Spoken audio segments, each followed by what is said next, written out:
ខ្ញុំទេស្អប់ខ្ញុំដែរទេខ្ញុំជាមនុស្សដែលតែងតែដើរត្រូលគេរាល់ថ្ងៃ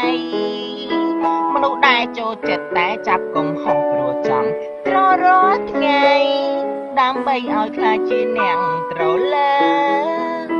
អ្នកស្បិតទេអ្នកឈឺចាប់ទេមិនឆ្លើយក៏បានដែរព្រោះខ្ញុំដឹងច្បាស់ពីចិត្តអ្នកពេលនោះខ្ញុំឌឺអ្នកឡើងកប់មិនគិតពីចិត្តអ្នកដទៃក៏ព្រោះតែចិត្តមួយដែរចង់បាញ់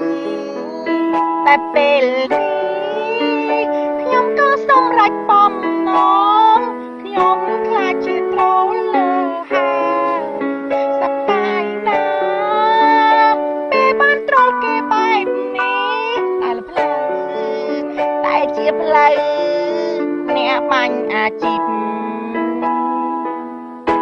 កើតមកដើម្បីតែត្រលគេខកក៏ត្រលគេត្រូវក៏ត្រលគេត្រលគ្មានមេត្តាគេខកខ្ញុំជាអ្នកត្រលឡើងគេដើរពេកផ្សារមានអ្នកណាព្រមបានទេ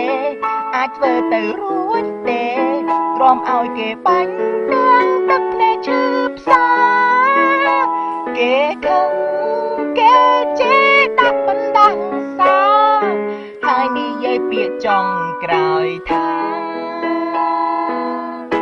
អាតូនមីពុំពីត